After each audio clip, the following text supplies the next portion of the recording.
100 modos y va a ocupar 2, ya... Eso es, lo acabo de decir, lo dije 2 o 3 veces. En los modos principales, en X y en Y. No tiene nada que ver con el porcentaje mínimo que debemos alcanzar, porque ese es el método 3, que es el análisis modal espectral. Y aquí estamos usando, o vamos a aplicar el método 2. ¿Ya? El periodo de vida. Entonces, de este modelo, tenemos que el modo 1 tiene un periodo de duración de 0,83 segundos. Entonces, ese es el dato que yo ya necesito para empezar a calcular el coeficiente científico. Con el periodo de duración en X, en este sentido, en este modo y el sentido longitudinal, ¿se fijan que está bien marcado? Que vemos la habitación, ahí se demora un poquito.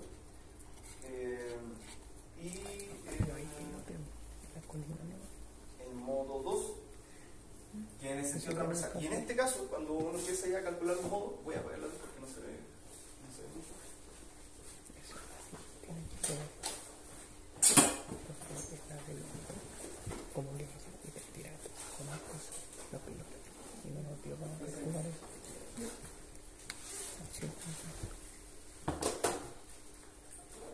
Ya, se fijan que el modo de vibrar es longitudinal, ¿cierto? Esto es una forma de poder chequear en el fondo de que lo que estamos haciendo esté bien, porque muchas veces por distintos motivos que uno conecta mal, pone mal algún nudo, alguna dirección, las unidades, lo que sea, puede que el modelo se vea bien pero que funcione mal. Entonces si ustedes sacan un modo de vibrar y les da que el primer modo, por ejemplo, es transversal, rotacional, algo distinto a este comportamiento, significa que hay un problema. Independiente de que el periodo de vibración sea más o menos coherente, o sea, independiente de que a lo mejor acá usted diga, ya, pero por me dio 0,85 y usted le dio 0,83, debe estar bueno. No, ¿por qué? Porque si se fijan, esto está relacionado con la rigidez que tienen los elementos y la rigidez de las cepas influye principalmente en esta forma de vibrar.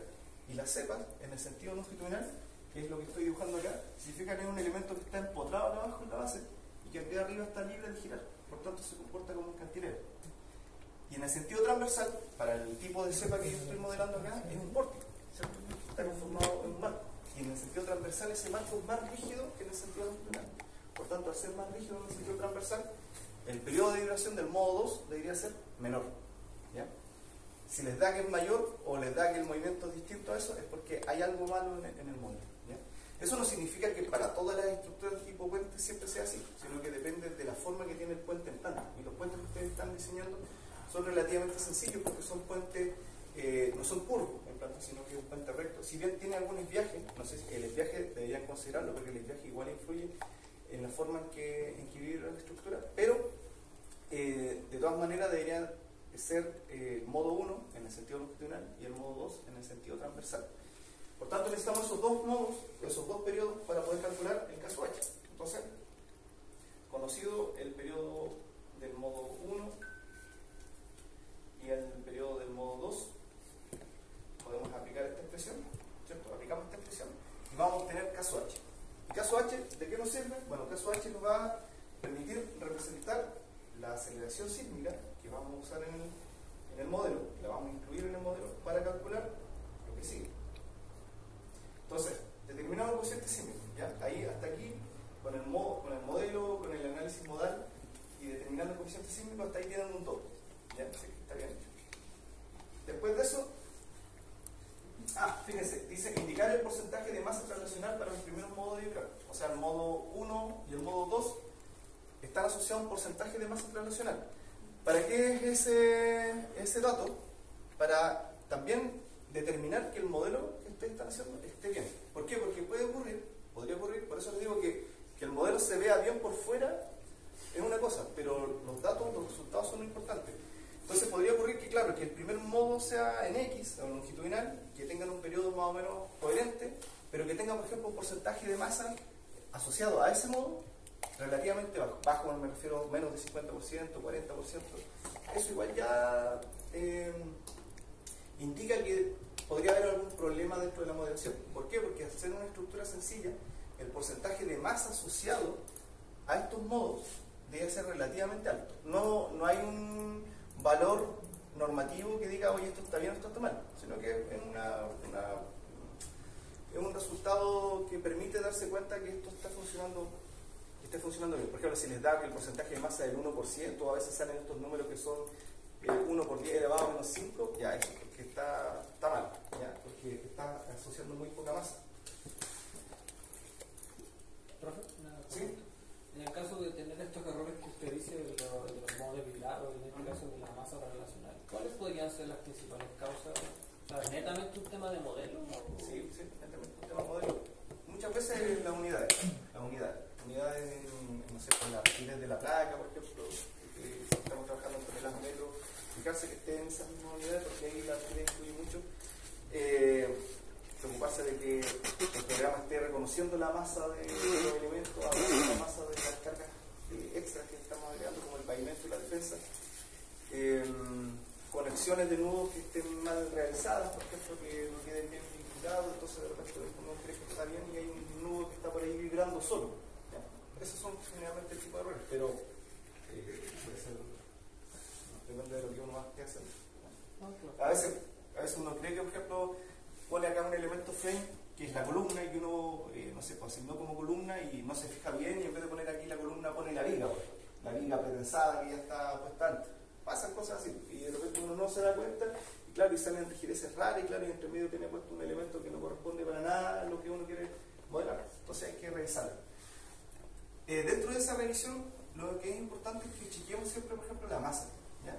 Y la masa uno la puede chequear a mano en el sentido de que, por ejemplo, ustedes saben su tablero cuánto pesa, ¿cierto? Porque saben que son 5 vigas pretensadas o 6 vigas pretensadas, saben el área de la viga, saben la longitud de las vigas, por tanto pueden calcular a mano o con una planilla cuánto pesan las vigas, cuánto pesa la losa, cuánto pesa el tablero, el pavimento, la defensa, y eso uno lo puede chequear con el dato que sale del modelo. O sea, de hecho, desde el modelo uno puede acá, por ejemplo, voy a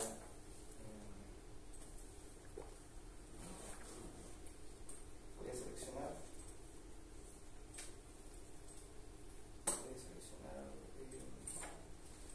la losa, la loseta,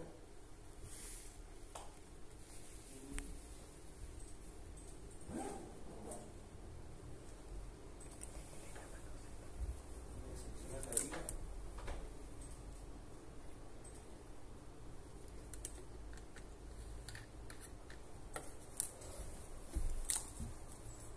no sé qué dice, ahí.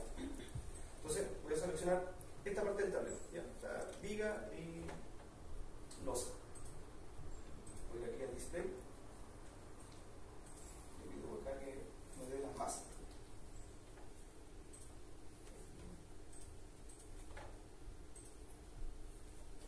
Entonces esto lo llevo a ese.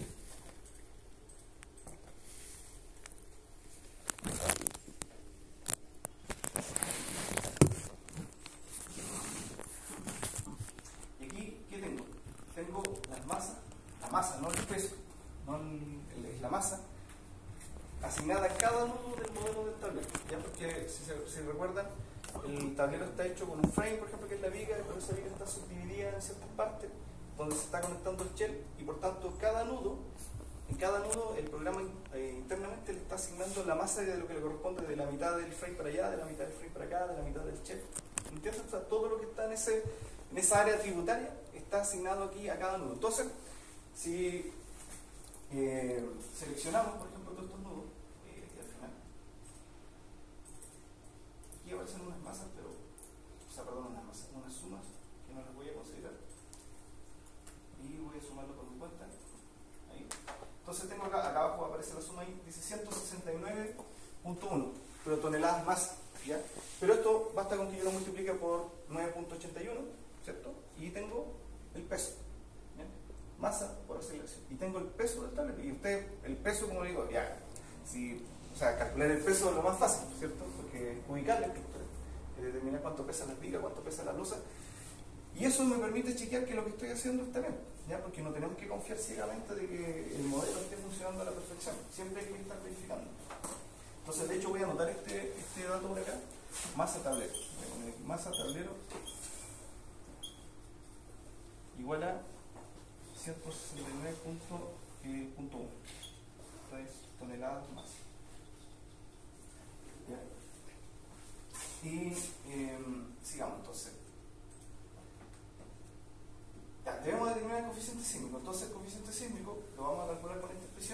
a hacer aquí un ejercicio así rápido. Entonces, tengo que el T sub n en X es 0.83 segundos, ¿cierto? Que salía recién ahí. Y el T sub n en Y, que fue el modo 2, era de 0.8 segundos. Y para poder determinar este coeficiente sísmico ahora necesitamos aplicar la zona sísmica de la estructura que estemos diseñando. Entonces la vamos a calcular para una zona sísmica 2 y un suelo tipo 2. Ya te voy a hacer algo que me resulte fácil. Entonces, zona sísmica 2, eso que implica a sub 0 igual a 0,3G. Y suelo tipo 2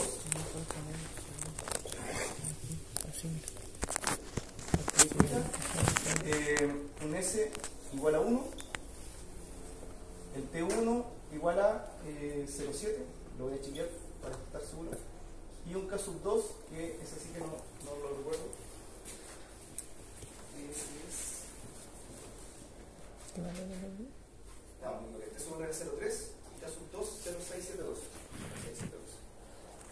0672. Es 0,3 y este es 0,672. ¿Ya?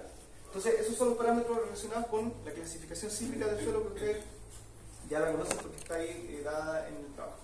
Entonces, con estos datos y con el T sub n, ¿qué calculo? Caso H. ¿Para qué? Para el T sub n. ¿Qué significa eso? Que este es el coeficiente sísmico para el sentido longitudinal de la estructura, porque está en función del modo 1, que es longitudinal, el 0,83 que tengo anotado allá. Entonces, ¿cuál es la expresión? No la sé. Pero el caso 1 por caso 2 por S por S 0 dividido en T sub n elevado a 2 tercios. Entonces, tenemos que, ¿qué es lo primero que tenemos que identificar? Que el T sub n, que es el periodo de vibración de la estructura, 0,83, es mayor al periodo de vibración del suelo, que es 0,3. ¿Ya? Por tanto, nuestra estructura es menos rígida que el suelo, por tanto, el coeficiente sísmico que le corresponde está en la parte descendente del espectro, que es esta expresión de acá. Entonces, caso 1 por caso 2 por S por S sub 0, lo voy a calcular. Tranquilo. Entonces, caso 1, caso 1 es el coeficiente de importancia de la estructura, que ya le había comentado en clases anteriores que como la normativa no está bien definido en el fondo cuál es la importancia o cómo podemos clasificar la importancia de la estructura, para efectos conservadores del cálculo lo más lógico es considerarlo como caso 1, ¿ya? O sea, con coeficiente de importancia 1. Por tanto, caso 1 es 1, caso 2 dijimos que era 0,672 por S, que es 1, por A sub 0, que es 0,3, y el T sub n en X, que es 0,83, y eso elevado a 2 tercios. Eso me da un caso H en X de 0.23 G. O sea, este es 0.23, es un coeficiente. Pero esto es adimensional, y por tanto lo que nosotros necesitamos es aceleración, ¿cierto? Porque es masa por aceleración. Y esa aceleración es G. Entonces, ¿qué significa esto? Que cuando ocurre el sismo, o cuando ocurra el sismo en esa estructura, de acuerdo a este método, la aceleración horizontal que va a afectar a la estructura en función de su respuesta es un 23% de la aceleración de gravedad. ¿Ya?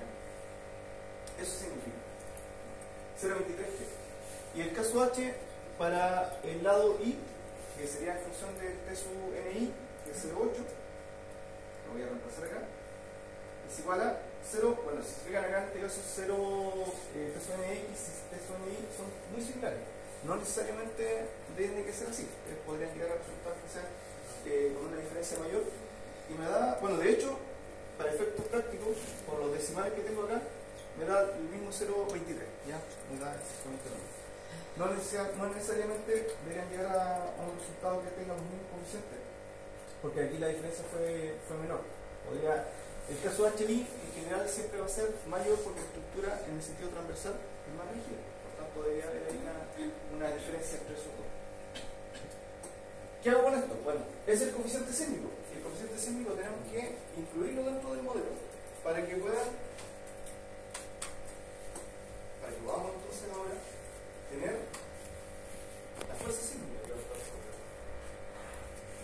Sí.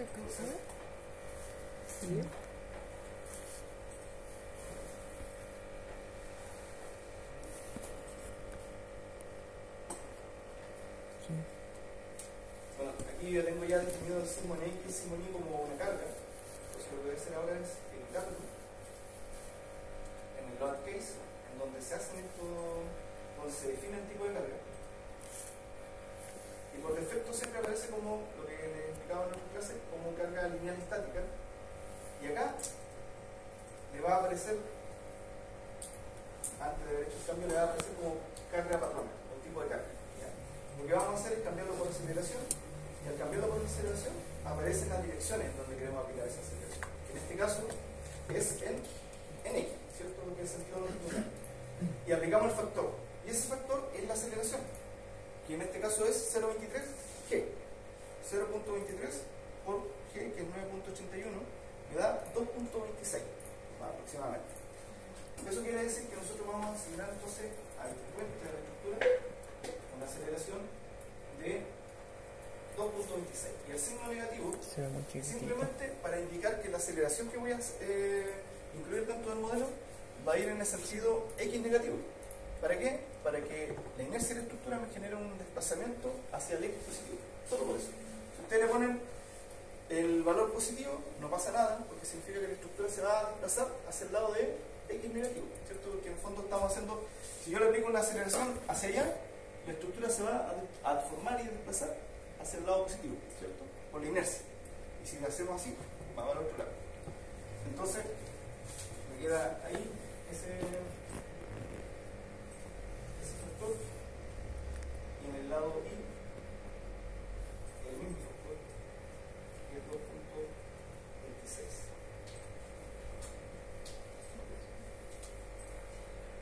Entonces, ¿qué sigue? Diseñar las placas, ¿cierto? Vamos a diseñar las placas, y para diseñar las placas tienen que determinar el área. Ya lo expliqué en la clase, hace como 2 clases atrás, cómo había que determinar el área, calculando la reacción que actúa sobre cada placa, y el espesor del elastómero. Y el espesor es el que está en función de este análisis sísmico. Eso es lo que estamos buscando, determinar el espesor de la placa elastomérica. Acá en este modelo que yo estoy haciendo ya tengo ya incluido una placa elastomérica, ¿cierto? Ya tengo ya una placa que puse ahí, y esa placa la hice con un supuesto de un espesor de 10 centímetros para el estribo y de 5 centímetros para el cepo.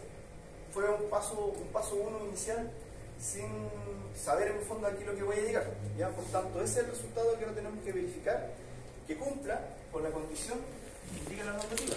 El espesor del elastómero tiene que ser igual o mayor que la deformación sísmica de la placa, ¿cierto? Más el 50% de la deformación por temperatura. ¿Ya? Entonces, ahora que yo ya apliqué este coeficiente sísmico, si echamos a correr aquí de nuevo el modelo,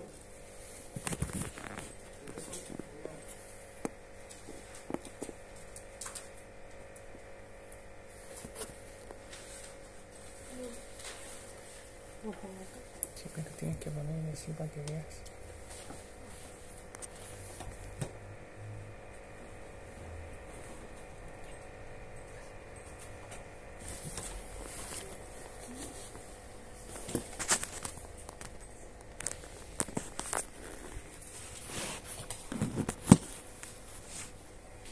ese modo, que sigue siendo el mismo.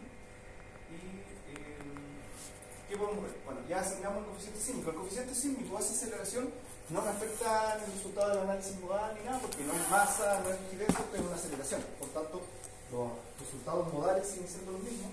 Pero, ¿qué es lo que podemos obtener ahora? Ya esfuerzo, ¿cierto? Desplazamientos, deformaciones, todo lo que queramos. Entonces, puedo ver acá las deformaciones. Voy a ver la deformación en X, y al ver la deformación en X, tenemos que el tablero, si se fijan, aquí este no es el modo 1, sino que este es el desplazamiento del tablero y la deformación que tienen los elementos en función de la aceleración que aplicamos en el sigma en X. Ya esto ya es el resultado que estamos buscando, no es lo mismo que en el análisis modal. Entonces, ¿qué puedo revisar acá? Que tengo un desplazamiento del tablero, se ve muy pequeño, no pude el otro día cambiar el escala al letra,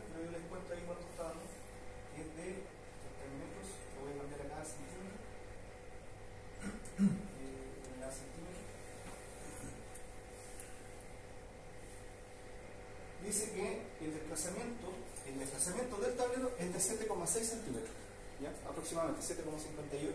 ¿Qué significa eso? Que el tablero se está desplazando 7,6 centímetros. Entonces esto yo lo dibujo acá, voy a dibujar aquí las placas sobre la cepa, vamos a suponer que este es un puente como que fuera esta parte más del puente.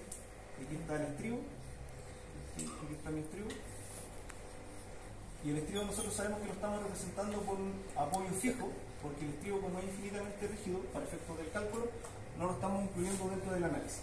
Entonces, ¿qué resultado estoy obteniendo acá? Que el tablero, este punto del tablero, en este minuto se desplazó acá, aquí, 7,6 centímetros. Y como el tablero es un elemento, un diafragma rígido, y porque está conectado desde el principio hasta el otro extremo donde tengo la punta de dilatación, implica que ese desplazamiento tiene que ser el mismo al final, entre puntas de dilatación. Entonces, si yo lo reviso acá, el resultado es el mismo, 7,6 centímetros. O sea, en ese sentido el tablero se está comportando como un diafragma rígido.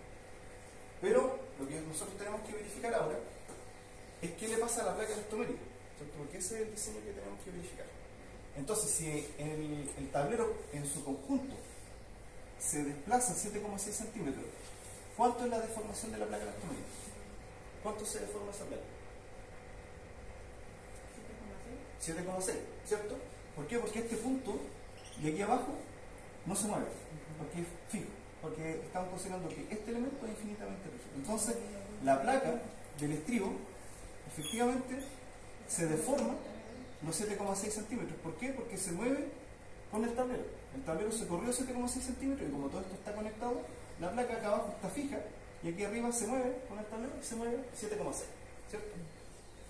¿Cuánto se deforma la placa en la cepa?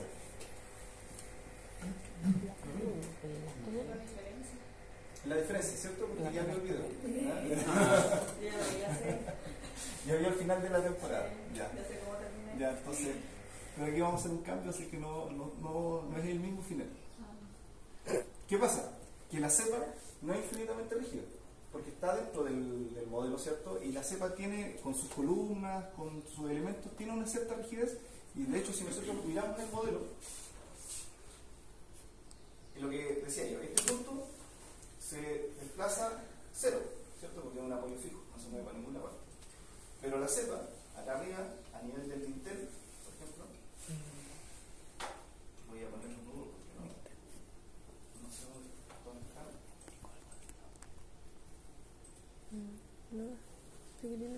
Aquí la cepa se desplaza, o sea, perdón, se deforma y se está moviendo el dintel 5 centímetros aproximadamente, ¿ya? Por tanto, como el tablero se desplaza 7,6, la placa se deforma al delta, porque el conjunto es 7,6. Entonces, si esto se deforma 5 centímetros, por acá, la placa se va a deformar, la diferencia que sería del orden de 2,6 centímetros aproximadamente. Entonces, eso estaría pasando con las deformaciones de la placa. Ahora, eso no es necesario que ustedes lo vean así gráficamente, lo pueden sacar a partir de las tablas. Entonces, voy a seleccionar solamente una de ellas para poder chequearlo. Que va a ser el que la cepa. Ahí están seleccionados todos la cepa.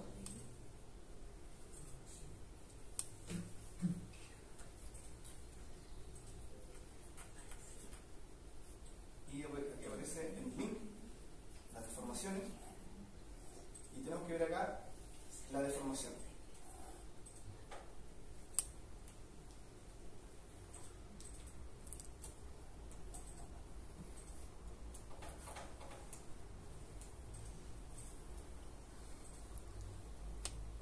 Entonces aquí tengo las deformaciones para el signo X, el signo Y, está en centímetros, porque puse esa unidad. Lo voy a filtrar.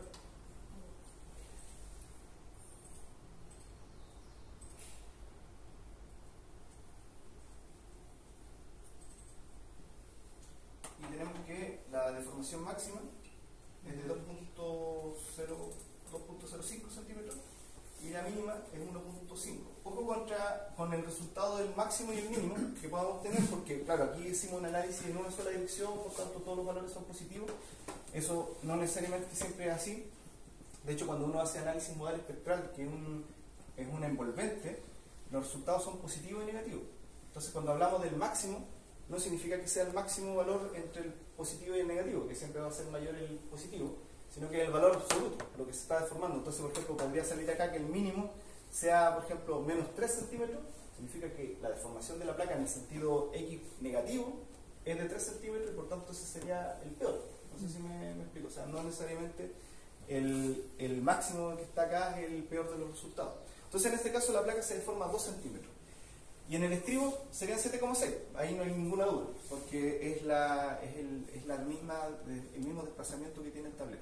Pero hay que tener en cuenta que como estamos aplicando el método 2, tenemos que usar el R igual 0,8, que es el factor de modificación de respuesta, para determinar efectivamente la fuerza que va a actuar sobre esa placa, o para calcular una fuerza que nos asegure que el comportamiento de esa placa va a ser elástico. Entonces, este resultado de 7,6 y de 2,1, en realidad debería yo dividirlo por 0,8 para tener la deformación sísmica que corresponde para ese elemento de acuerdo a lo que está en el manual de carretera. 7,6 dividido en 0,8 es de 9,5, ¿ya? Y el 2,1 son 2,6. Entonces, en este ejercicio, la placa elastomérica que yo supuse es de 10 centímetros de espesor. La supuse porque me pareció un bonito número. No sabía que, bueno, aquí llegué a 9,5 porque usé zona sísmica 2, solo tipo 2. Si hubiese usado solo tipo 3, no me hubiera cumplido. Hubiese sobrepasado esos 10 centímetros. O si la zona sísmica fuese 3, también probablemente no estaría cumpliendo porque tendría mayor aceleración, ¿ya? Si no cumplen, significa que tienen que iterar, ¿cierto? Hay que cambiar el diseño. Hay que cambiar el diseño de la placa para lograr cumplir. Recuerden que el área de la placa que ustedes tienen que calcular, o el área que tienen que proponer, tiene que ser un área coherente con las cargas que están trabajando, ¿ya? No pongan en la tarea una placa de 100% porque queda sobrado y que por eso va a cumplir. Si hacen esas cosas de sobredimensionar los elementos, está malo desde el punto de vista del resultado que estamos buscando, que tiene que ser un resultado óptimo, ¿ya? Entonces, ¿qué pasa si tuviéramos acá, vamos a inventar que el resultado de todo esto es 11 centímetros, ¿ya? Y este de acá, inicialmente son 10 centímetros. No cumple, ¿cierto? No estamos cumpliendo con esa condición. ¿Qué hacemos? ¿Qué tenemos que hacer? ¿Qué podemos hacer? Aumentar el espesor de la... Aumentar el espesor, ¿cierto? Eso es una posibilidad, que es como lo más directo en el fondo, de decir, ya, mira, no cumplo con 10, aumento, no sé, si aumento a 11 es muy justo, ¿cierto? Entonces podría tal vez aumentar a 12, como para quedar ahí con una pequeña holgura.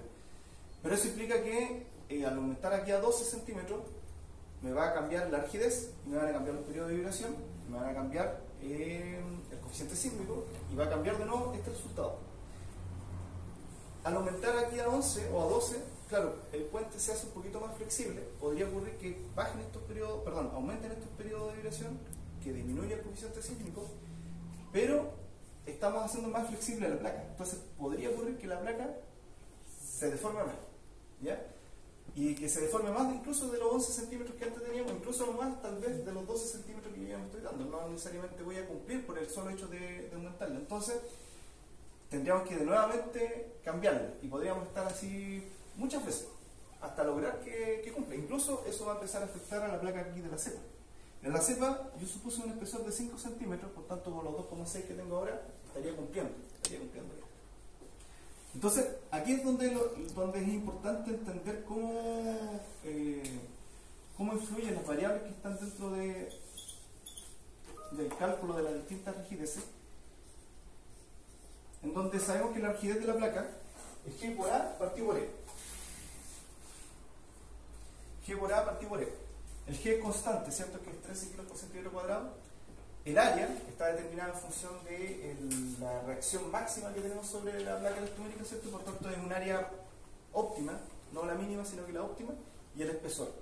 Entonces, aquí podríamos hacer un juego tal que los resultados que ya obtuvimos sean los mismos, ¿ya?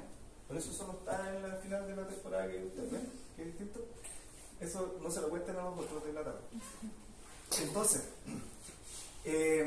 si yo llego aquí a 11 y este de acá es 10, digo ya, necesito sí o sí cumplir, ¿cierto? Por tanto, este tiene que ser 11 o superior. ¿Ya? Vamos a suponer que este no va a ser 11, sino que va a ser 12. Pero ya estoy chato de iterar, no cumplo, nunca llego, no converge la solución. Por tanto, aquí voy a usar la inteligencia y la ingeniería en el fondo para poder resolver el problema un poco más rápido. Entonces, decimos, la rigidez de la placa, que ya conozco, de la cepa, la voy a buscar acá en el SAT porque no recuerdo cuál es el número. Creo que es 520, pero la voy a... porque si son...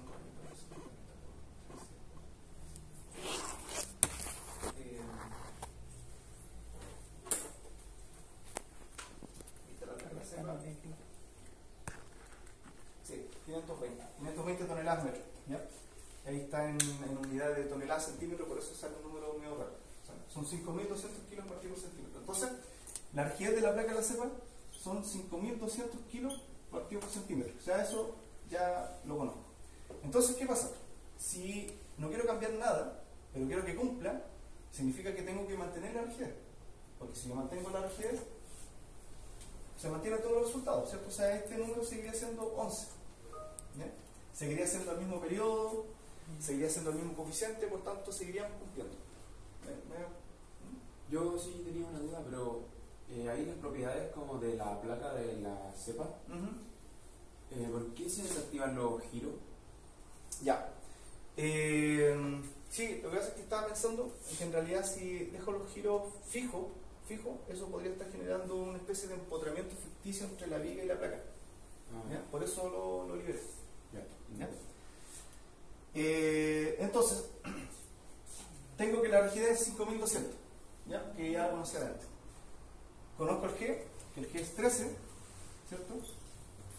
Tengo el área y quiero llegar ahora a 12. ¿Qué puedo hacer? Calcular una nueva área, tal que me permita cumplir, o sea, mantener la rigidez, ¿cierto?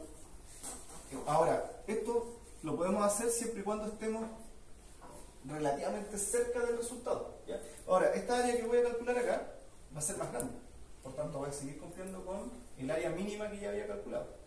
Pero aquí es donde es importante tampoco pasarse de la raya, por decirlo así, irse al extremo, porque si yo tengo, por ejemplo, acá una placa, supuse inicialmente una placa de 3 centímetros y necesito llegar a 15, claro, me falta mucho, ¿cierto? Significa que tengo que aumentar muchas veces el área para poder cumplir. Eso ya no va a funcionar porque probablemente me salga un área de dimensiones ya desproporcionadas. Pero aquí, como estoy relativamente cerca de poder cumplir, calculo esta área a partir de acá, ¿no es cierto? Que sería el área sería igual a 5200 por 12 y partido por 13. O sea que tengo una nueva área para la placa, pero para efectos del cálculo del análisis sísmico, en el modelo no hago nada. Nada. Porque yo estoy diciendo ya, yo voy a subir el espesor de la placa y voy a aumentar el área. Y ya cumplí. O sea, no tengo que hacer de nuevo el cálculo, porque yo sé, si no cambié ningún parámetro, voy a llegar aquí a que eran 11, ¿cierto? Y ya que tengo una placa de 12, ya listo, se acabó. Terminé la tarea. Entonces, desde esa manera podemos resolver ese problema de la convergencia de las placas siempre y cuando estemos más o menos ahí cercanos de ese límite. Así que nos falta mucho y ahí en realidad estaríamos obligados a iterar, a hacer algunos cambios como para poder cumplir. Ya. Profe, ¿Sí? ¿es una placa para las cepas y otra para el estribo o ocupamos la del estribo? No, la ideal es que tengan no una por cada cepa, sino que una para el estribo y una para las cepas, por lo que he explicado antes, que el objetivo de todo esto también es la optimización, o sea, hay que tener resultados que sean, que no estemos con un factor de seguridad de 20, por ejemplo. Entonces, ¿qué pasa? Que si en la placa del estribo yo pongo 10 centímetros, o 12, por ejemplo, como estaba diciendo acá, inventado, y ya en la cepa yo sé que tengo una deformación de 2,6, si pongo una placa de 10 o de 12 centímetros en la cepa, estoy colocando una placa muy grande para lo que en realidad se necesita. ¿Ya? Entonces, la idea es que sea una para el estribo y una para la cepa. ¿Ya? Y no necesariamente, por ejemplo, cuando hacemos este cambio del espesor y del área, tengo que hacerlo los dos lados, porque por ejemplo en la cepa ya estaba mintiendo. Entonces la de la cepa la podría dejar como estaba. O también podría empezar a optimizarla. Por ejemplo, la cepa todavía tiene espacio para optimizarse, porque la de la cepa, creo que aquí mezclé las cosas, ¿sí? Ahora me estoy dando cuenta. Sí, porque estaba hablando del estribo y calculé con la rigidez de la cepa. Pero la idea es la misma, ¿ya? Para que no se complique. En el sentido que, claro, que saqué del SAP la rigidez de la cepa y en realidad lo que estaba explicando acá era que no estaba cumpliendo en el estribo, ¿ya? Pero se entiende la idea, ¿no? Que en el fondo aumentamos el espesor, mantenemos la rigidez y calculamos una nueva área. Pero lo que sí tienen que tener en cuenta es que si en el estribo necesito 12 centímetros y en la cepa tengo una deformación de 2,6, debería tener un espesor que sea de ese orden, ¿ya? 5 centímetros, 4 centímetros, no de 12, que estaría sobrado. Y las dimensiones tienen que ser así como en un número cerrado, es 12, 13. O sea, no hay un criterio normativo que diga que debe ser así, pero se hace así porque, claro, finalmente es un elemento que se ejecuta, que después resulta mucho más fácil para poder chequear el terreno, que es como para darle facilidad constructiva al elemento, ¿ya? Entonces, claro, cuando nosotros calculamos el área mínima y que la despejamos de una expresión, sale un número cualquiera, ¿cierto? Entonces, si uno saca la raíz cuadrada de eso, claro, me sale el lado raro, ¿cierto? 33,45 si fuera cuadrada. Eso conviene siempre aproximarlo a un número más cerrado, 35 centímetros, cosas así. Pero es por un tema simplemente de ejecución. Porque, claro, si yo le paso los planos al que va a fabricar eso y me dice, oye, pero la placa tiene 33,45 milímetros, como que tienen que chequear que sean 5 milímetros, ¿me entiendes? A pesar de que un número cerrado igual no tiene que chequear que quede en el cero, pero todo se complica cuando hay muchos números, ¿ya? Entonces conviene que sea un número cerrado, ¿ya? Entonces, calculamos la placa, realizamos los esquemas de la placa del estribo y de la cepa y hay que determinar la fuerza sísmica en estribo y cepa. ¿Eso qué quiere decir? Que a partir del mismo modelo, tenemos aquí el modelo, podemos calcular lo cortante, que lo podemos ver aquí en forma de gráfica, por ejemplo para el sigma X y el sigma Y, no me equivoco, estoy aquí en otro lado, en X, ahí está. Entonces, el cortante en 2, estoy viendo lo primero en la dirección longitudinal. ¿Qué significa? Que aquí tengo el resultado de la fuerza sísmica, ¿ya? La fuerza sísmica que está tomando esa placa, la placa del estribo, por ejemplo en este caso 19.75 toneladas. Si se fijan acá, la deformación de la placa es de 7,6, ¿cierto? 7,6 centímetros. Y la rigidez de la placa del estribo, porque estoy ahí en el estribo, bueno, no se notan los números que están oscuros, pero son 7,6 y la rigidez del estribo, la rigidez de la placa del estribo, es de 2.600 kilos por centímetro. No, ahí está.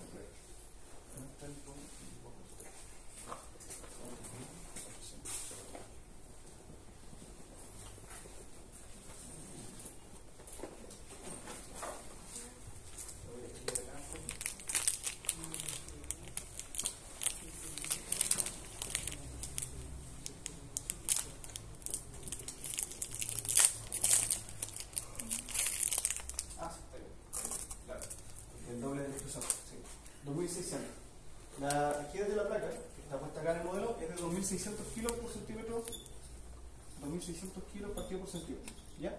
Y si yo conozco, por ejemplo, que la deformación es 7,6, ya ahí quiero chequear cosas para calcular algo, podemos aquí aplicar estas leyes sencillas, por ejemplo, que en donde la fuerza, según la ley de Hooke, es K por delta, ¿cierto? Entonces, 2.600 por 7,6 centímetros son 19.760 kilos, ¿ya?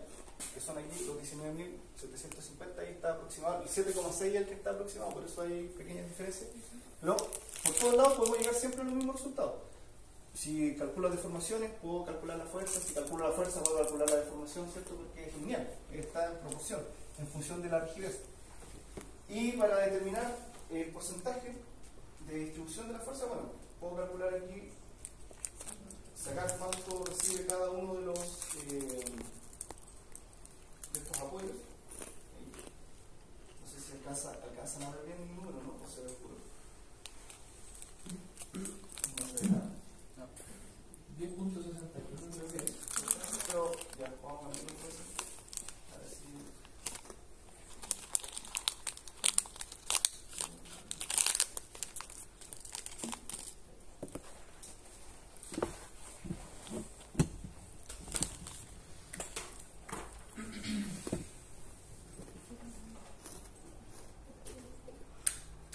¿Y ahora? Ahí sí. ¿Ahora se ve mejor?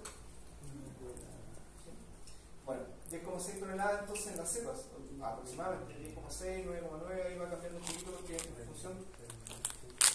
Porque estamos viendo el importante del sigma líquido, hay una pequeña diferencia, 7,8. Entonces, al sumar las fuerzas de corte en las placas elastoméricas, tanto de estribo y cepa, por ejemplo, puedo saber cuánto toma la cepa 1, cuánto toma la cepa 2, ¿ya? Que la cepa entre la cepa 1 y la cepa 2 debe ser igual. Y cuánto toma el estribo 2. Entonces, en función de eso, podemos nosotros conocer cuál es la fuerza sísmica total. Y esa fuerza sísmica total tiene que ser coherente con la masa que calculé, que ya la anoté aquí, por el coeficiente sísmico. No puede ser ni más ni menos, porque es la masa por la aceleración. La masa del tablero multiplicada por la aceleración. Entonces, voy a seleccionar aquí todas las placas. Voy a seleccionar rápidamente. Esa y esa. Ahí son.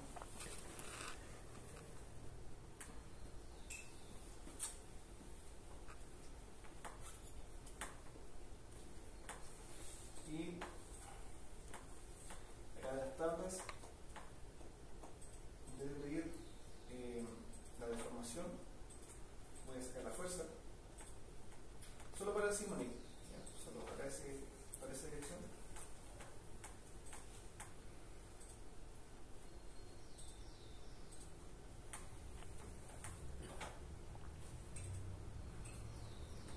Acá.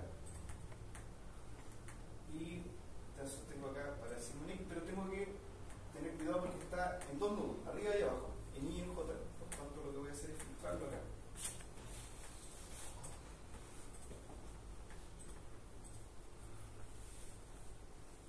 Voy a sumar todo, porque estos son 30, claro. Lo voy a sumar todo y acá abajo tengo 382 toneladas. ¿Ya? Aquí son 382 toneladas de fuerza sísmica. Eso es la sumatoria de todas las placas que tienen la estructura o que tienen el modelo. Por tanto, si tengo que la masa del tablero son 169 toneladas, si esas 169 toneladas lo multiplico por 9.81, tengo que el tablero pesa ya en fuerza 1658 o 1659 toneladas. Y si lo multiplico ahora por el coeficiente, y el coeficiente es de 0,23, ¿cierto? Obtengo que la fuerza sísmica del tablero son 381 toneladas. Y aquí estoy llegando a que son 382.5. Son números más o menos gruesos, en el fondo tan precisos, pero eso significa que más o menos lo que estoy haciendo está bien, ¿cierto? Porque el tablero pesa una cierta cantidad, le estoy aplicando un coeficiente, hay una cierta fuerza, y esa fuerza, ese total de la fuerza, no puede, por ejemplo, el total irse acá, aquí y acá, sino que se distribuye entre los distintos elementos, ¿ya? Se distribuye entre la cepa y entre los estribos. ¿Y cómo se distribuye? Aquí corresponde, por ejemplo, esa distribución de que el estribo reciba, por ejemplo, prácticamente 19 por 5 o 20, son casi 100 toneladas más o menos de fuerza, y que la cepa reciba un poco menos. ¿Por qué pasa eso? ¿En función de qué?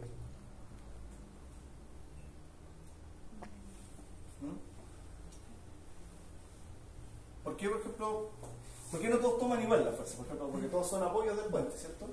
¿O por qué no todos, por ejemplo, toman la mitad del tramo de aquí para allá, de aquí para acá? Porque también podría ser como otra forma de pensar que se distribuye la fuerza. ¿Es por la rigidez de los elementos o no? Sí, por la rigidez de los elementos. O sea, en el fondo, la rigidez de la placa elastomérica que está acá, la rigidez del conjunto de la cepa más las placas, influye en cómo se distribuye la fuerza sísmica. De hecho, podríamos nosotros hacer este mismo cálculo a mano, porque ya conocemos, por ejemplo, las rigideces de cada uno de los elementos, y en función de la rigidez, recuerden que al principio yo decía que la rigidez total del puente es la sumatoria de la rigidez del estribo, de la rigidez de la cepa, de cada uno de los elementos. Por tanto, con esa rigidez total, si nosotros dividimos la rigidez individual del estribo por la rigidez total, sé cuál es la proporción de rigidez que tiene ese elemento con respecto al total. Y esa proporción de rigidez es exactamente la misma que obtenemos acá como se distribuye esa fuerza sísmica. Está en función de la rigidez. Mientras más rígido sea el elemento, más fuerza va a tomar. Mientras más flexible es, menos fuerza toma. Entonces, ahí ya tenemos la distribución de la fuerza sísmica, que es el otro dato que está, lo que está acá. Calcular el porcentaje de la fuerza sísmica que recibe cada estribo y centro. El porcentaje entre cada uno de ellos. El siguiente punto, determinar el ancho B de la fundación. Esto ya es para que lleguemos acá y calculemos ese ancho, el ancho B de la fundación. Y con eso, o sea, y para ese dato, o sea, para ese cálculo, ya tenemos nosotros nuestro modelo, donde está cargado el sismo, ya hemos verificado que las placas funcionan. Por tanto, para poder calcular esa excentricidad, lo que tenemos que hacer es aplicar las combinaciones de carga correspondientes al estado de límite de evento extremo. Porque ahí se indica para resistencia y para evento extremo. Claramente va a quedar condicionado para evento extremo. ¿Por qué? Porque este ancho B, ese primer ancho B, lo que se pide acá es chequearlo solo por excentricidad. Ojo que en estricto rigor deberíamos calcular acá el factor de seguridad, el deslizamiento, las tensiones de trabajo en el estado límite de servicio, en resistencia y en evento extremo, y también en el sentido transversal, ¿ya? Pero para no complicar tanto más, simplemente tienen que calcular el ancho B, un ancho B preliminar, para la excentricidad máxima, o sea, verificando la excentricidad en el estado límite de evento extremo. Aquí también se habla de la resistencia, pero ¿qué pasa con la resistencia? La excentricidad está en función de ¿qué? Cuando hablamos de excentricidad, estamos hablando de la excentricidad que se produce aquí en la zapata, en la fundación, ¿ya? No la excentricidad del cable prensado ni nada de eso, la excentricidad ahí en la zapata. Entonces, ¿qué pasa? Que cuando acá hay un momento flector y al mismo tiempo una carga N, la excentricidad es igual a M partido por N. ¿Ya? Entonces tenemos que calcular ese momento, que es el momento volcante, y esta axial. ¿Ya? ¿Y esa axial de qué depende? De todas las cargas de peso propio, de cargas muertas, de todo lo que está actuando sobre la estructura. Me va a entregar la carga axial y el momento, en este caso, para eventos extremos, ¿qué genera este momento efector? ¿Qué carga va a producir el momento efector? El sismo, ¿cierto? La única que está actuando de manera horizontal que va a provocar acá un momento. Por tanto, puedo calcular esa excentricidad. Y si ven ahí, por ejemplo, aparece en el apunte que también se debe verificar para resistencia, en realidad prácticamente gratis ese cálculo, porque en resistencia, ¿cuánto es el momento? Aproximadamente, ¿sí? Muy a la rápida. ¿Resistencia qué significa? ¿Qué es lo que es resistencia? Es el caso estático, ¿cierto? Pero por las cargas mayoradas. ¿Cuánto sería el momento efector que se va a producir acá abajo, en la fundación, en resistencia?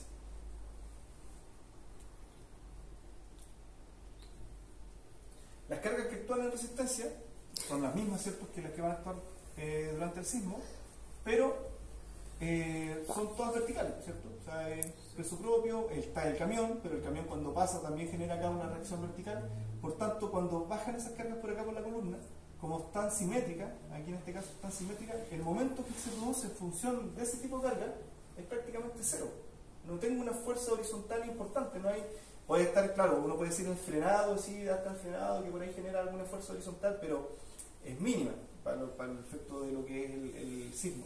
Entonces, en resistencia, en realidad, la excentricidad tiende a cero, o es muy pequeñita, porque ese momento flector, que puede estar dado por algunas cargas que generen alguna solicitación horizontal muy pequeña, no va a generar un momento flector acá abajo importante, no va a generar un momento volcán. O sea, en resistencia no se nos puede estar volcando la cepa porque las cargas son verticales, ¿ya? Por tanto, esa verificación está prácticamente garantizada en resistencia. Pero en evento extremo no. En evento extremo, como está en función del sismo, podemos calcular ese momento y podemos calcular esa axial haciendo las combinaciones de carga dentro del modelo. Entonces, si nosotros vemos aquí, no voy a hacer yo la combinación de carga, sino que la hacen ustedes, pero podemos, ¿cómo podemos calcular este momento flector?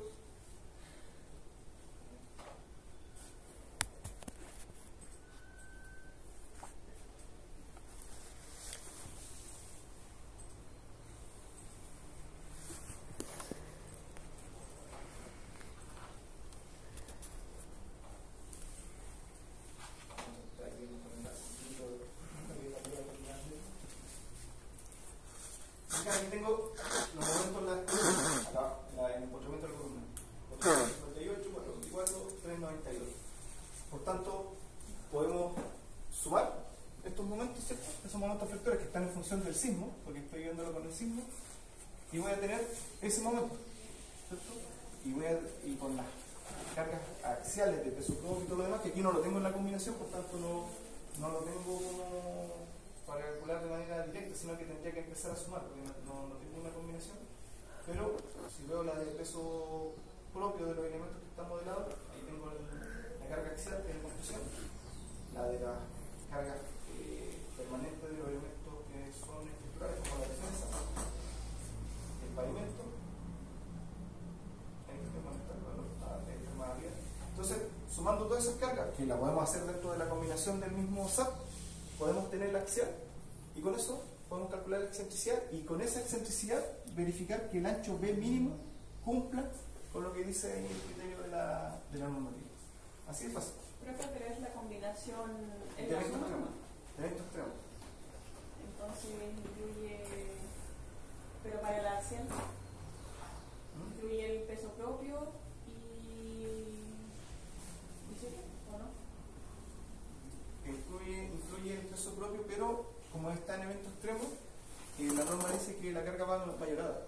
Entonces 1.25 de las cargas de los pesos de los elementos estructurales y 1.5 de los elementos no estructurales. Esa es la única diferencia. ¿Cuáles son las diferencias entre los estructurales y los no estructurales? El tipo de C y el tipo de W. El tipo de C son de los elementos estructurales. ¿Cuáles son los elementos estructurales? Ahí en todo esto que tenemos acá. La columna. Ya la columna, ¿cierto? Porque es estructural, el dintel es estructural, la viga, la losa, ¿cierto? Todos esos son elementos estructurales. ¿Qué tipo de carga está ahí en el puente, pero que no es estructural? La defensa. La defensa, ahí hay siempre como una especie de, no de discusión, pero la defensa, si bien es un elemento que no está considerado como dentro de las cargas de los elementos que aportan capacidad estructural al puente, pero sí es un elemento estructural que en el tiempo no va a cambiar su forma, porque está diseñado con un moldaje, con una armadura, por tanto es un elemento estructural, ¿ya? Y ese elemento estructural, como no cambia su forma, no genera incertidumbre respecto a cuánto va a pesar finalmente, a diferencia del pavimento, porque el pavimento es una cosa que no podemos tener control a 50 años, por ejemplo. Por lo tanto, el pavimento es la carga permanente no estructural, es la única, ¿ya? Entonces sería todas las otras por 1.25 más 1.5 del pavimento. Por eso aquí yo en el modelo tengo tipos de C y de W, porque si ahora quiero hacer la combinación, me basta con aplicar el factor que corresponda, ¿no? Más la carga sísmica, que según evento extremo va por 1. ¿Ya? Entonces, si nosotros, pero aquí también tienen que aplicar correctamente el sismo. ¿En qué sentido? Que la norma dice cuando uno diseña elementos estructurales del puente, tiene que aplicar el correspondiente factor de modificación de respuesta, el R. ¿Ya? Entonces, cuando estamos diseñando la placa, el R es igual a 0,8. Y aquí en este caso, ¿qué estamos diseñando? La fundación, ¿cierto? Independiente que no estemos calculando los fierros, pero estamos diseñando la fundación, estamos diseñando un parámetro de la fundación, el ancho B. ¿Qué factor de modificación de respuesta tenemos que aplicar para la fundación? No. 0,8 igual, ¿no? ¿Por qué? Era por lo que nos comentó hace No es 0,8. 0,8 son los elementos de conexión, junta, dilatación y placa electromagnética. De hecho, está ahí en la tabla, es súper fácil, uno va a la tabla y mira cuál le corresponde. Pero, para que no lo olviden, independiente de no saberse de memoria, por ejemplo, si es 0,8 o si es 3 o 2, porque hay distintos valores. Pero lo que nunca tenemos que olvidar es que las fundaciones, independiente del tipo de fundación que sea, tenemos que diseñarlas en el rango para que tengan un comportamiento elástico. Por tanto, no podemos modificar la fuerza sísmica. Entonces el R es igual a 1. ¿Ya? ¿Por qué? Porque aquí abajo no se pueden producir rupturas plásticas, no podemos permitir que haya disipación de energía, que haya daño, nada de eso, porque la fundación, al estar cubierta, no podemos nosotros después ir allá y ver cómo quedó después del sismo y repararlo, ¿ya? Por tanto, la fundación se diseña con R igual 1, por tanto el sismo que estamos aplicando, el SX, sigue siendo SX, que no tendría modificación, no tiene ningún R que estemos utilizando ahí en esa combinación. Bueno, y de esa manera podemos determinar entonces el ancho B de la fundación, y después se solicita, y aquí también está relacionado con la misma pregunta, el R máximo que podemos aplicar para el diseño de las cepas son los únicos elementos en este caso que podemos diseñar con una disipación de energía, o sea, utilizar un factor de modificación de respuesta. En la norma, ese factor está dado acá, por aquí abajo, de acá. Este valor R es el máximo que nosotros podemos aplicar. No significa que la norma diga, mire, ocupa este factor R y para las columnas 3 en el sentido longitudinal y transversal 4 cuando son múltiples columnas como en nuestro caso. No significa que debamos aplicar 3 y 4 y quedarnos tranquilos con eso, sino que tenemos que verificar que si al aplicar el factor de modificación de respuesta estemos cumpliendo todavía con el constante basal mínimo. Que eso en todas las normativas siempre está, o sea, en la norma chilena de edificio, no sé si han visto o han aplicado que hay un constante basal mínimo, ¿cierto?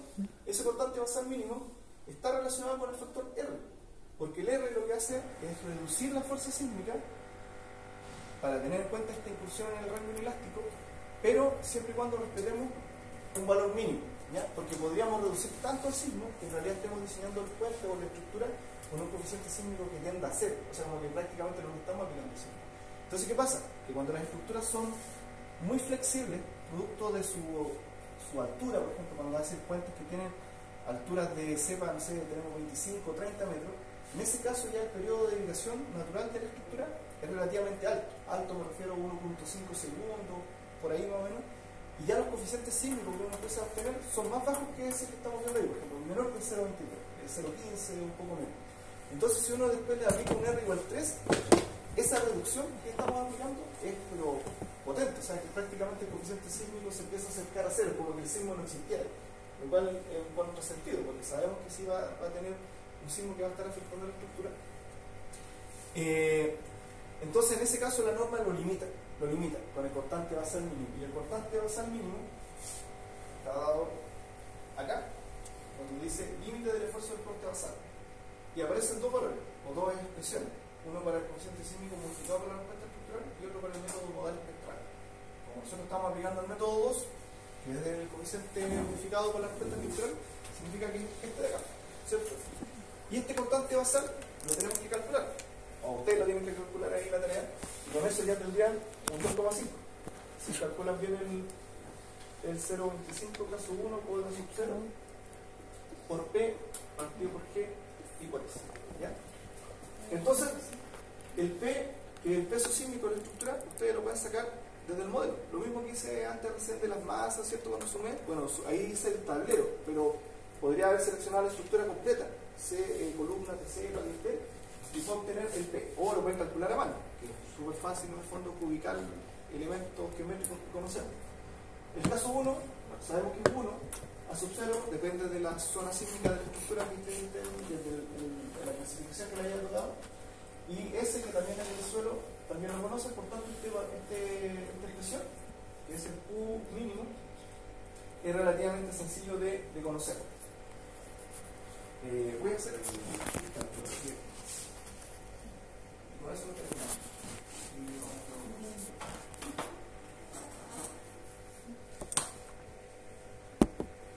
Aquí tengo todo el puente, lo voy a seleccionar.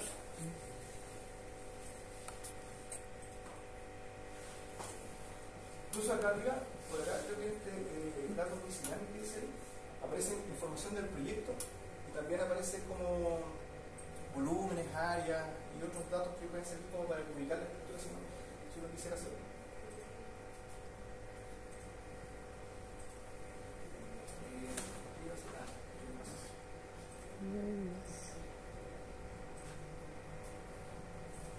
Incluso acá abajo aparece el base reaction y también están las reacciones de la estructura.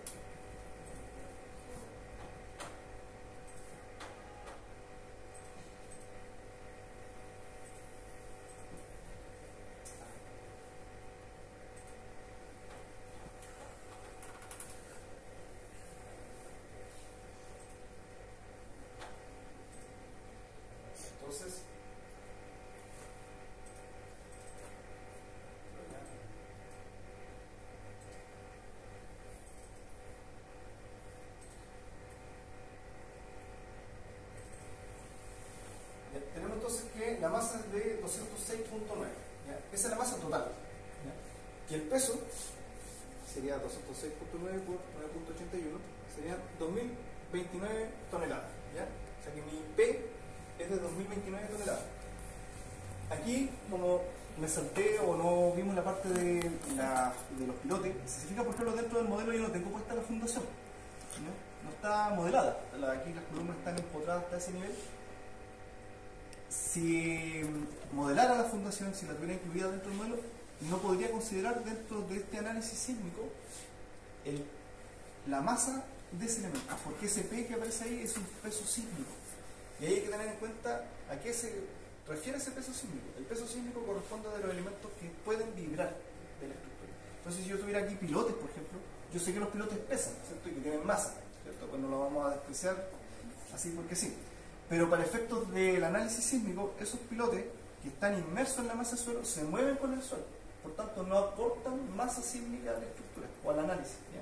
O sea, en el fondo es como que despreciamos la masa sísmica que está desde el terreno hacia abajo, para hacerlo fácil. Entonces, como la fundación va a estar enterrada, no aporta masa. Entonces aquí es coherente porque yo no la tengo modelada.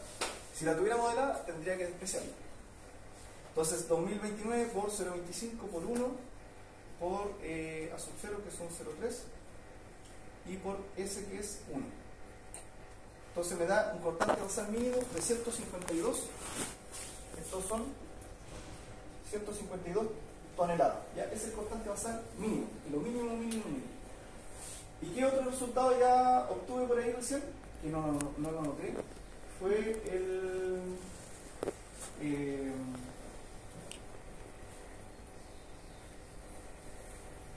no importa, lo sé todavía. Son 152 toneladas y sé que la masa sísmica son 2029, ¿cierto? 2030 toneladas. Lo voy a anotar por ahí. Esta es la masa sísmica. No, perdón, este no es masa, es peso sísmico. El peso sísmico son 2030 toneladas. ¿Ya? Entonces, de este número, si yo le pregunto a ustedes, ¿cuánto es el cortante basal que se produce en el sismo longitudinal? Porque sé que el peso sísmico, esto es de la estructura, ¿cierto? No tiene nada que ver con el modo de vibrar ni nada, sino que es lo que pesa la estructura. Son 2030 toneladas. Pero ¿cuál es el cortante basal que se produce en el sismo X? El valor de ese cortante. Sin necesitar el SAT, así hagámoslo pensándolo. ¿Qué tenemos que hacer para calcular ese cortante basal?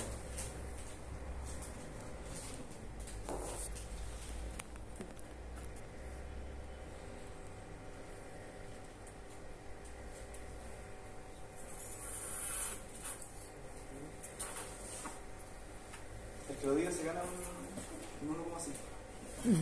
Esa es la tarea. Es súper fácil. No, dije que era el texto al final. Esas son las cosas que no podemos perder como ingenieros, en el sentido de que no tenemos que sacar todo del SAP o de...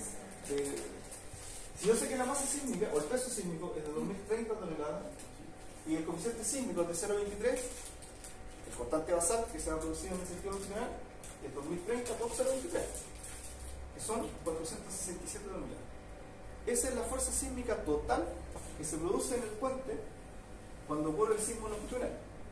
Total se refiere a lo que descarga el estribo y lo que descarga la cepa, cada una de las cepas hacia el suelo, como cortante basal horizontal. No es lo del tablero, sino que es el total, porque aquí está incluida la cepa. Entonces, el Q basal, pues este es el mínimo que podemos cumplir. Basal X es igual a 467 toneladas aproximadamente, ¿ya? Ojo que ahí estoy aproximando siempre decimales, por tanto hay algunas diferencias. Entonces ahora yo les pregunto a ustedes, para diseñar las columnas, ¿ya? Voy a diseñar las columnas. Según la norma, puedo aplicar un factor de modificación de respuesta. Puedo. El máximo es 3 en el sentido longitudinal y 4 en el sentido transversal. ¿Cuál es el cortante basal que tengo que aplicar para poder diseñar esas columnas? El que puedo aplicar, porque el máximo que podría llegar a aplicar es 3 o 4, dependiendo del sentido. Pero no necesariamente me dan los números a lo mejor para poder aplicar 3 y 4. Y si no es 3 y si no es 4, tengo que saber cuál es. Puede ser 2,8, puede ser 2,5, puede ser 2, puede ser 1. O puede ser ninguno, no, ese no. Pero hay un valor, o sea, tenemos que verificar en el fondo si podemos, porque podríamos cometer el error de decir, ya, yo voy a diseñar las columnas con R igual 3. Y podría estar cometiendo un error, pero gravísimo. Fatal. Recuerden que nosotros como proyectistas firmamos los planos y tenemos la responsabilidad de decir, y si pasa algo, nos podemos ir presos. Por tanto, hay que siempre tener clarito todo lo que estemos haciendo y por qué lo estamos haciendo. ¿No? Entonces, en ese ejercicio, con esos números, ¿cuál es el cortante basal máximo que yo podría llegar a aplicar para la columna en el sentido longitudinal? Es muy fácil. O sea, igual de fácil que multiplicar recién el peso sísmico por el coeficiente sísmico. Hay que dividir, ¿no? ¿Dividir qué cosa? El corte mínimo por el corte basal que obtuvimos. El corte mínimo por el corte basal. Si divido el corte mínimo por el otro, me da 0,32, porque el otro es más chico, 152 dividido por ese. Pero ¿qué hago con ese? Porque me da un número 0,32. ¿Qué haría con ese número? Porque...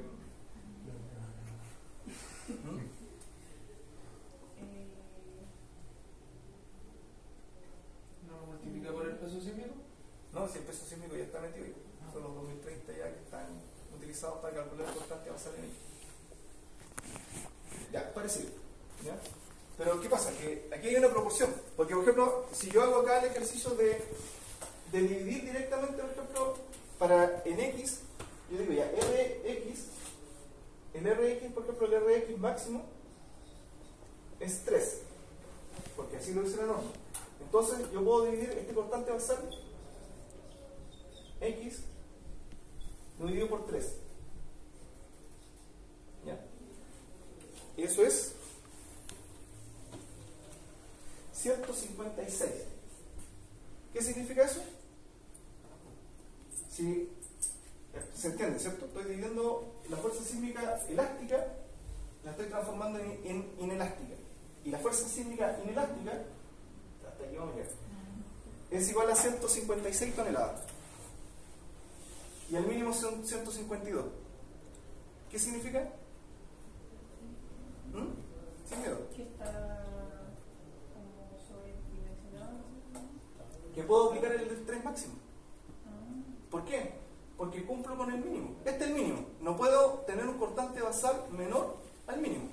No puedo diseñarlo con el mínimo. Por tanto, aquí, en este ejercicio en particular, al dividirlo por 3, si llego a 156, significa que esto es mayor que el Q mínimo, por tanto, R igual 3.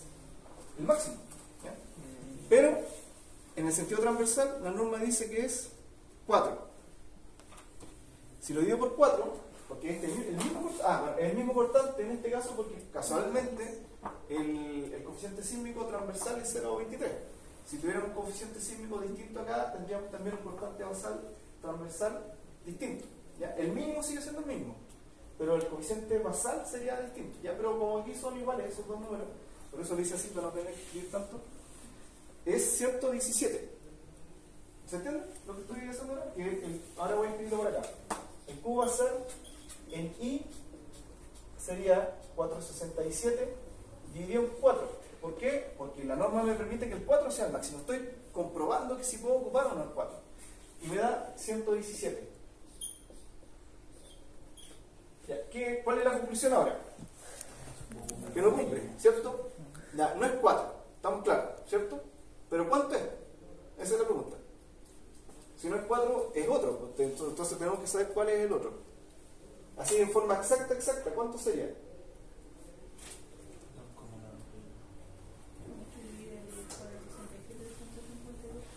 ¿Cómo?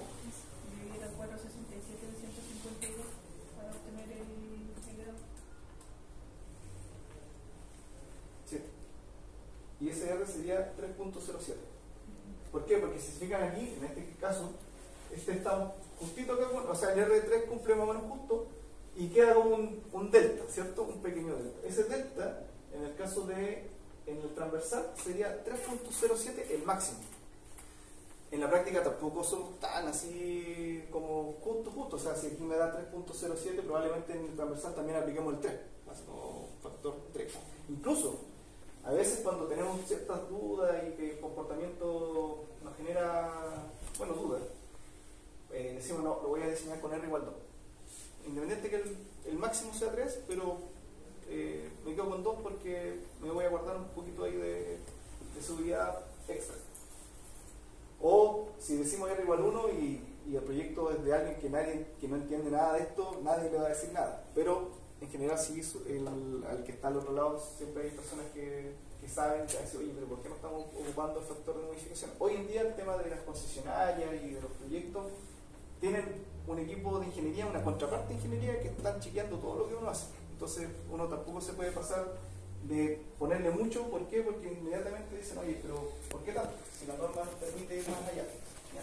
Pero sí sabemos, tenemos que tener clarito cuál es el límite. Y el límite son estos cortantes basales mínimos y otros. ¿Ya? Ya, quedamos hasta ahí entonces.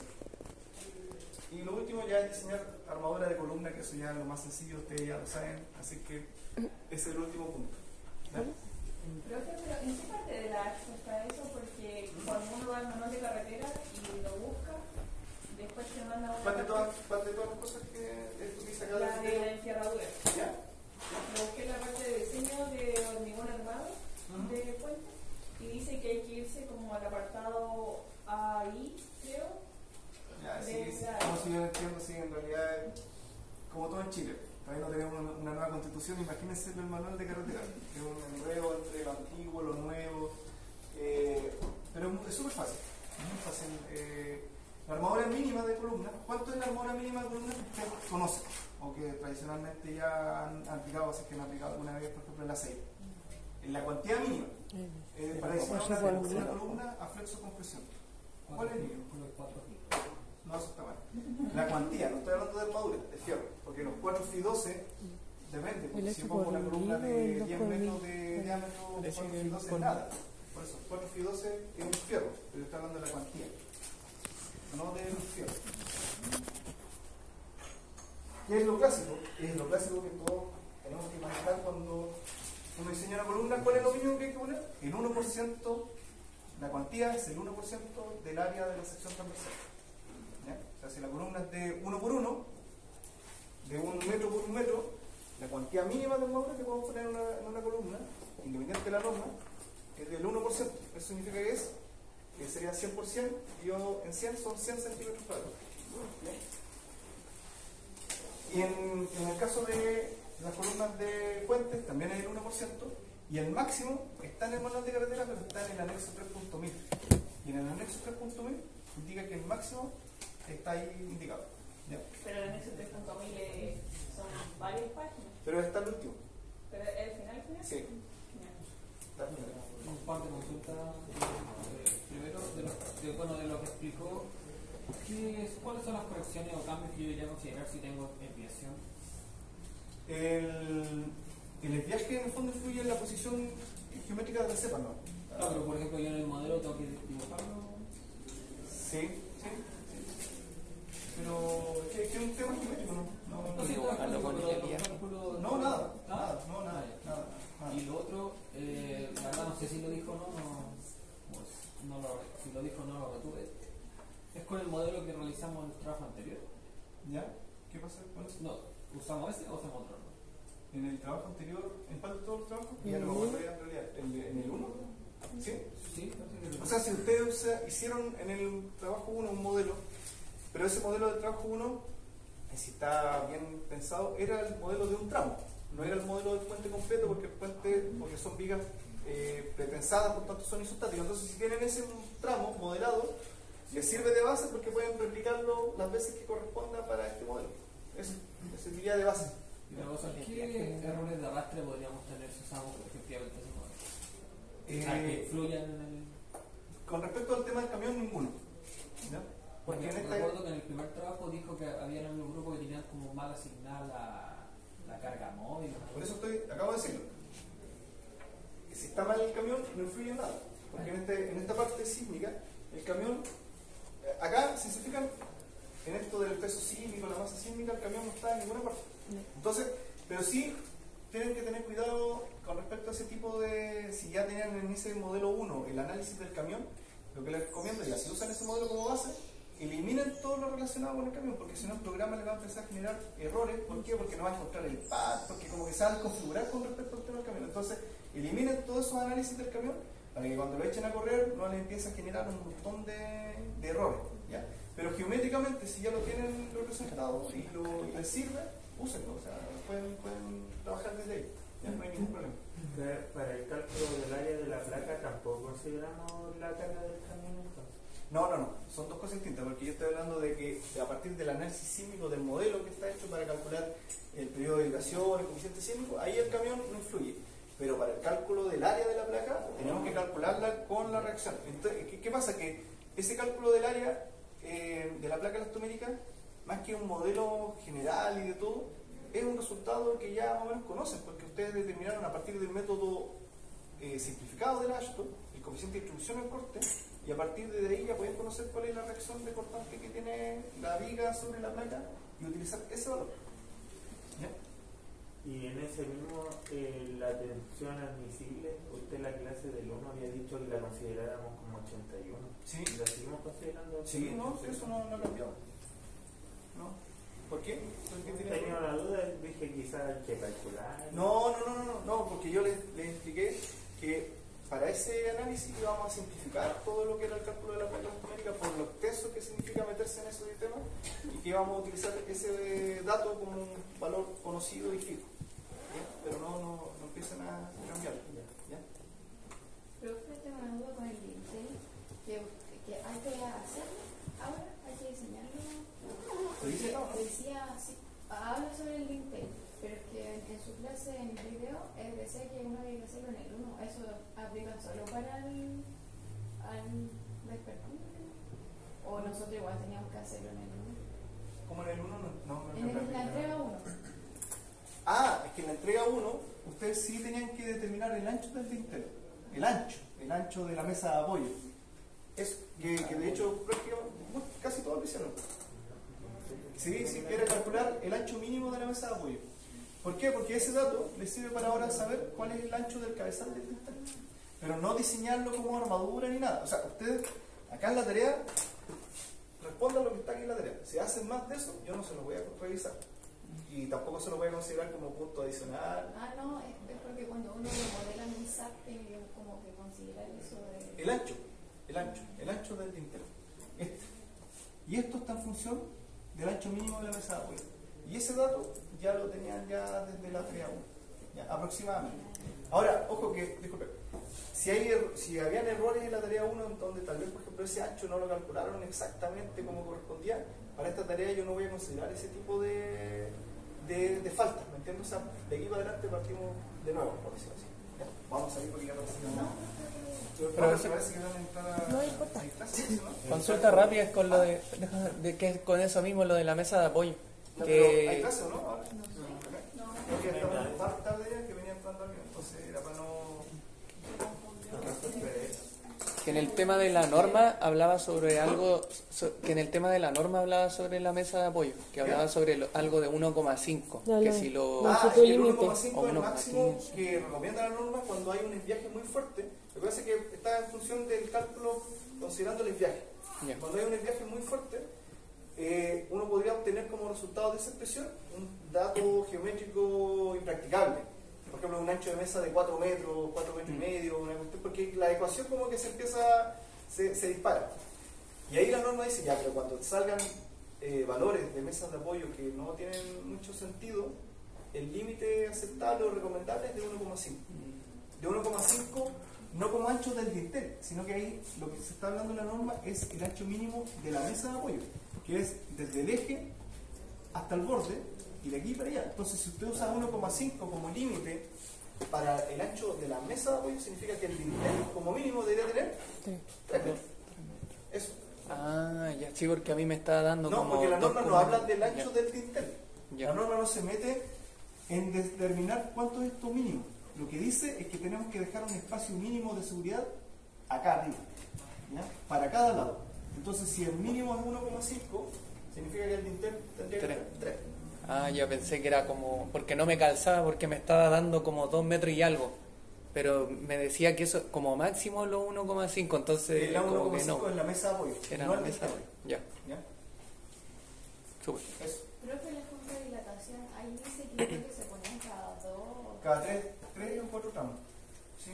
Ya, entonces, no es necesario, es que aquí en este modelo Ah, que usted yo- le puso a los 2. Sí, que yo soy flojo, entonces es un modelo más chiquitito y me salté eso. Lo que pasa es que mi modelo tiene 3 tramos. Entonces, si el criterio es que la junta de dilatación van cada 3 tramos, yo quedo con una junta de dilatación en el estribo 1 y con otra en el estribo 2. Pero si ustedes tienen un puente, por ejemplo, de 5 tramos, tienen que poner una junta de dilatación intermedia. ¿Me entiendes? Tienen que ponerla o en el tramo 3, o sea, o le quedarían 3 y 2 tramos, 3 y 2, una cosa así. Y si son 6 tramos, le quedarían 3 y 3. ¿Me entiendes, no? ¿O no? Las juntas de dilatación siempre van a ir en el estribo, siempre. Como punto de inicio. Siempre vamos a tener juntas de dilatación en el estribo 1 o en el estribo 2. Entonces, si el puente tiene, por ejemplo, 6 tramos, el criterio dice que deberíamos incluir una junta de dilatación cada 3 o 4 tramos. Entonces, si tengo 6 tramos, debería colocar una junta de dilatación justo en la cepa central. ¿Para qué? Para dejar 3 tramos continuos con junta de dilatación al medio. Pero que si va en el estribo, ¿cómo lo mueve? No, porque en el estribo no hacemos nada. No, No, en el modelo, de hecho, ya en el modelo está considerado que en el estribo hay junta de dilatación. ¿Y cómo está esa junta de dilatación? Porque en realidad no hay ningún elemento que impida que el tablero se desplace. Esa es la junta de dilatación. Ya. ¿Entiendes? Y lo otro es que nosotros tenemos un largo definido de puente, pero usted aquí con la junta de dilatación contó como que el suyo era de 30, le contó 31. Ah, Eso igual va a agrandar un poco el... no, pero ustedes ya tienen definido, por ejemplo, un largo de tramos, Sí. ¿cierto? De tramos, ¿ya? Y ese largo de tramos va como de eje a eje de cepa, ¿ya? Por ejemplo, si el largo del tramo de ustedes fuera, no sé, 25 metros, significa que la viga no es de 25, porque esta viga no llega justo ahí de tope con la otra viga justo al centro, sino que hay una cierta distancia. Y además, que en el modelo nosotros ¿qué representamos? Representamos el apoyo, el eje de apoyo, porque de hecho yo en el modelo ni siquiera estoy representando la longitud real de la viga, estoy representando un elemento frame que se apoya acá con un link y ese... ¿Tiene clase? ¿Sí? Tengo clases de para las tías. Ya, ok, ya, nos vamos.